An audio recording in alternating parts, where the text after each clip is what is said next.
They say the internet never forgets. But what if someone tried to make it forget everything? In 2014, a 19-year-old programmer, known online only as Null, discovered something extraordinary.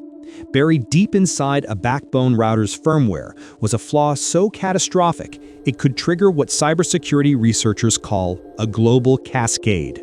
In plain English, Null had found a way to brick the very servers that kept the internet alive. For weeks, he stared at the code like a cursed artifact. He didn't steal passwords. He didn't drain bank accounts. He asked a far scarier question: what happens if I pull the plug on the entire digital world? According to leaked IRC logs, Null wasn't a typical hacker.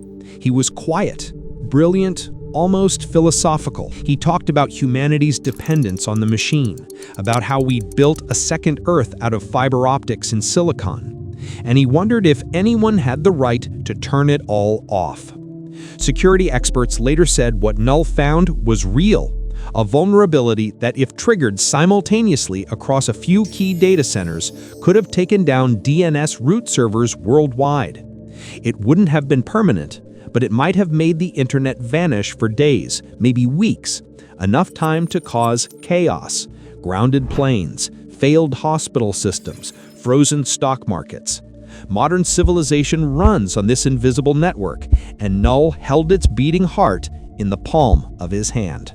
But here's where the story gets strange. Instead of selling the exploit, instead of becoming famous, Null vanished. He sent one last message to the chat room where he'd spent his nights. The internet is too fragile to destroy, but maybe you should remember that next time you put your whole life on it. Then his accounts went dark. No arrests, no leaks, no glory. To this day, no one knows if Null was a lone genius, part of a rogue collective, or just a myth passed around by security researchers. But the vulnerability he found?